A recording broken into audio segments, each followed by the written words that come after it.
Hi guys, this is Christine, your relationship and mindset master doctor and your leverage for change. So today I want to come to speak to you and really ask the question, are you ready for a relationship? You see, a lot of people go into a relationship without even asking themselves, are they actually ready for a relationship to be successful?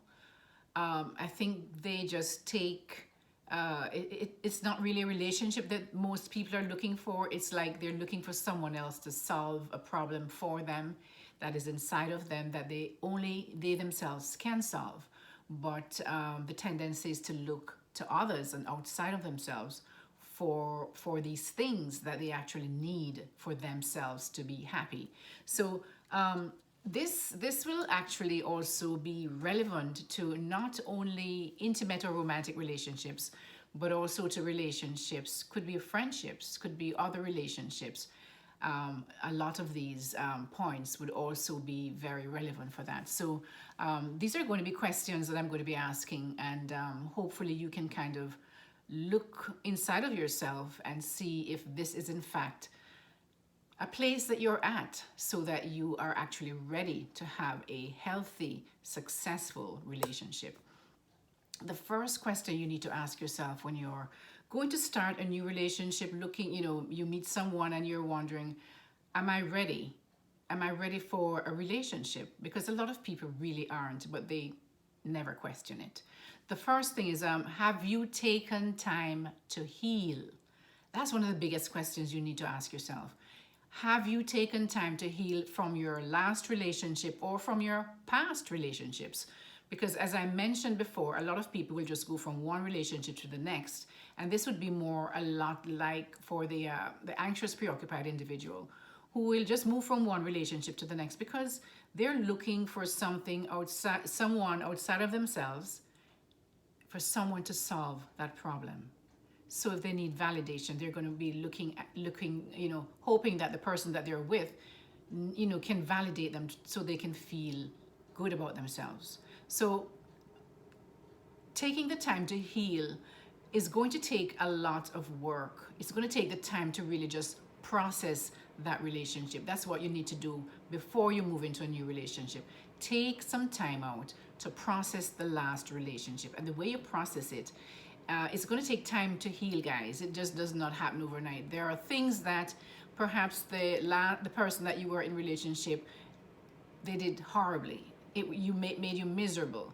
But there were also good things that may have happened in that relationship, because there's always some, even a tiny little glimpse of some good in each person, right? And so you may be holding on to that one little piece of good that you saw in that person and forgetting and negating all the bad things, the way they made you feel, the way they treated you, abused you, whatever it might be. So that is why it's so important for you to take the time to heal, so you can process these things before you go into another relationship. Because when you don't process your past relationships or the experiences that you've had in your past, what you do is you just carry all of that baggage with you into the next relationship, and you can see how that can be very detrimental for it being a healthy relationship, because you've already come in with so much toxic baggage, and maybe it's on both parties' side. Maybe both partners are bringing all of this toxic stuff from their past relationships without having taken the time to heal before they move into a new relationship. So guys, it's very important, so important for you to take some time out, heal, get over that pain, because no matter if it was not a good relationship for you, there's gonna be some kind of pain. There's gonna be some kind of pain because you stayed with this person for a while and there was a reason why you stayed with them, right? Even though they were not good for you. Okay, the next thing is, have you learned anything? This is how you're going to process this now. That this time that you're taking for healing, you're going to be processing these past relationships and just your experiences from all these relationships. If you've never ever taken time to heal and process them, you're going to be looking into these past relationships and identifying, looking at yourself. How did you respond to those relationships? Was that correct, or was it something that really kind of did not bode well for this relationship. The way you treated the person, maybe you were negative and controlling or whatever it might be, and there was a reason for that. You were trying to protect yourself, but it was not the way to do it, and so of course it broke down the relationship. So you have to now look at yourself in those past relationships. What there were parts of it that maybe you contributed to. What were your parts that you what were the parts that you contributed to making this relationship not, it wasn't able to work? It's usually two different parts that come together, right? Maybe there's one person that's more had more negative things that happened in the relationship, right? But there's always a part of your interaction with that person that may have caused certain issues to happen as well, or maintain certain issues. Perhaps you didn't you know how to control your anger, and so when they did something that was that you perceived as upsetting or was wrong, you didn't know how to really speak to that person in a way that you kept your self-control, as well as not also further aggravate that problem that was happening, right? So you have to actually always take ownership for your part in the breakdown of the relationship. So this is why you have to process these things, guys, so that okay, so I did that. Maybe now I need to learn to be more in control of my mouth, in control of my physical. Maybe somebody is abusing someone. Be in control of your physical reactions to certain things that are said. So develop ways that you can manage these things, so that in the next relationship you have a better chance of success. The next thing you want to ask yourself is, really, have you worked on improving these deficits that you're now discovering that was a part of your past toxic patterns of behavior, or people that you were attracted to who had certain toxic patterns of behavior? You were attracted to them for a reason. Look into yourself. Try and figure out why it is. You can get help from a therapist or a coach like me, right? To look into these reasons. Why was I attracted to these types of persons? What can I do to stop this pattern of being attracted to these same personalities in different bodies, right? So you have to now look into yourself, and this is a part of the healing process, right? One of the most important things in a relationship is the ability to have difficult conversations with your partner, because relationships are difficult. In any relationship, it could be a business relationship, it could be a sibling relationship, a family relationship, and more intense in romantic relationships, because that relationship is so much more connected and close than the other relationships, right? Because you're with this person, and you have a deeper emotional connection. But are you able to sit down with this person and have difficult conversations? There's going to be times when you have to make difficult decisions. It could be pertaining to your children, it could be pertaining to your health, it could be pertaining to your, just the way both of your income is going to be used. It could be pertaining to what you spend your money on. So many, how you discipline your children. Sorry, I couldn't find the word there. All of these things, they're going to be difficult conversations and decisions that have to be made when you are in a relationship, when you're married, when you're a couple and going through life. The house that you're going to buy, all of these things are difficult, are going to be conversations and decisions that you have to work together on, or that you should work together on. Not just one person doing this and then the other person have to kind of put up with it, right? It should be the couple should be able to sit and have these difficult conversations and make these decisions, the best decision for both parties, right? And are you able to do that?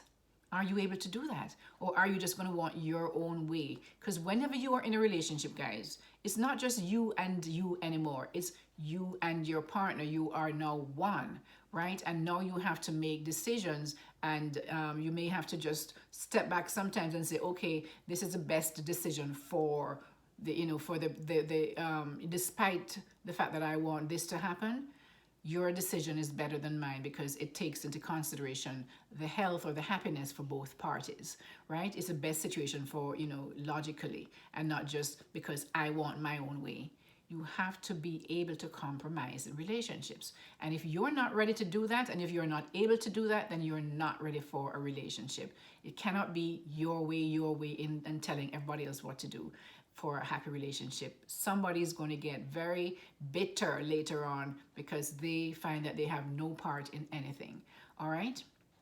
The next thing, guys, is that are you comfortable being alone? When I say alone, I don't mean that you want to be alone. But if you have to be alone, are you comfortable being alone? Or are you like always needing to have someone else to be there? Always needing to have a partner to date? Always needing to feel like you need somebody else to validate you or to make you feel important? Guys, you should work on yourself, by yourself, to get to these places where you are comfortable being by yourself. Because we all came out by, it's unless you're a twin, and even then with a twin, one came before the other, right? So we all came out, and we're going to go back to our graves. Sorry to bring this negative aspect of people who like to talk about death. We're all going to go in there by ourselves. We're going to die alone, right? More than likely, we're going to be buried alone. It's a journey by ourselves. We have to be able to be comfortable in ourselves. Can you look at yourself in the mirror at the end of the day and say, I've done the best that I can. I love who I am. I'm working on who I am. I'm getting better and better every day. I'm working on this problem I know I have, and I'm trying to get better in that area.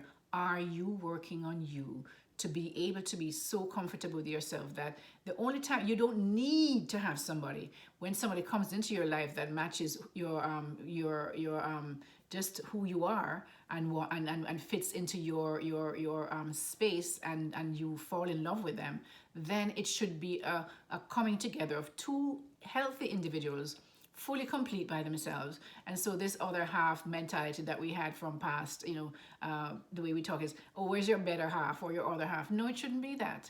Two healthy individuals need to come together, bring their tools, their talents, and their love and their connection together to make one big, vibrant couple, instead of two little pieces trying to fit into each other's, trying to get pulled from each other, pull, always kind of grabbing and suffocating one person because you need all of that because you don't have it within yourselves, right? And I'm not saying, guys, don't misunderstand me. I am not saying that you should not have your partner, that they should love you and care for you and show you love and all that connection. But it should not be that when you're by yourself as a single person, that you just need to be with someone because you need someone to make you feel happy, right? It should be because you're happy by yourself, you're good by yourself, but you're now able to now take this person who's happy and fulfilled and loving and to somebody else who has the same connect as you do. They can bring their love to you because they love themselves. They can also love you. I'm actually going past one of my points. I'm bringing it forward earlier because one of my points is that, do you love yourself? Do you love yourself? Because if you don't love yourself, it's very difficult for you to love others. Almost impossible, actually, because you're always going to be either putting the other person down because you need to feel better about yourself. And so you can see the dynamics in a relationship like that. If you're always putting somebody else down so that you can feel good, it's not going to be a healthy relationship, and you're going to really hurt your partner in that way. The next thing is, are you able to communicate and maintain healthy boundaries? Because in any relationship, guys, there has to be some kind of a boundary. We are all imperfect human beings, and there are things that sometimes we might say something that the other person is not in agreement with, and so you have to be able to say, I'm not sure if you understand how what you just said made me feel, but I want to let you know that it really made me feel bad, and I would appreciate it if you don't do that anymore, or you don't say that anymore. So be able to communicate your boundaries in a healthy way, right? But also to maintain that, because a lot of people grew up in different things that they think that joking about, teasing you and making fun of you and making you feel stupid or less than or inadequate in some way is supposed to be funny, right? That is a very dangerous thing to accept, because after a while you're going to your self-worth is going to diminish, and you are going to be very question yourself as to your self-worth. And because this person keep telling you in a kind of a joking way, which is really negative. When you see that, guys, you should stay far away from someone like that, because that's kind of like almost like a passive aggressive kind of way of making you feel bad about who you are. And you have to be careful of individuals like that. Do you have the ability, guys? Do you have the ability, before you go into a relationship, do you have the ability to put somebody else's needs before your own? Now, I'm not talking about this being you're always doing it, because there are individuals with certain attachment styles, especially the fearful avoidant in this case, and sometimes the anxious preoccupied to a certain extent, but the fearful avoidant attachment style will do this more than the other styles, putting others, people pleasing. So I'm not saying to people please. What I'm saying is, though, when you're in a relationship with someone whom you love and you care, and you're going through this journey of life together, if that person gets sick, or if that person hits a snag, there's something that maybe they lost their job, are you able to sit in that space with them and support them, and be supportive and pick up the slack or whatever it is that's necessary to be there with them? Are you able to do that? Or are you always just thinking of yourself and what others can do for you, not what you can do for others? For you to be in a healthy relationship, you both need to be able to feel supported by your partner, and that person will be there for you when you need them as much as possible. If at all possible, if they're on the other side of the world and you're sick, then, they can't do anything, but they'll probably come home sooner than they thought, right? Than they had planned. But the thing of it is that, guys, you should be able to really have that support from your partner, and not having to have to question it, if this person will be there for me when I actually need them. All right. And this is a healthy way of managing being in relationships. It's not dependency, because you're coming in together, but life happens, and there are things that happens when, with certain, with one partner or the other one, we get sick, and then if you're not someone who can do that, you're going to be jumping ship as soon as somebody gets sick, because they no longer fall under the category of your belief of what you wanted, which was just take, and not really to give anything. So, guys, these are some of the questions I wanted you to ask before you go into a relationship, before you enter into a relationship.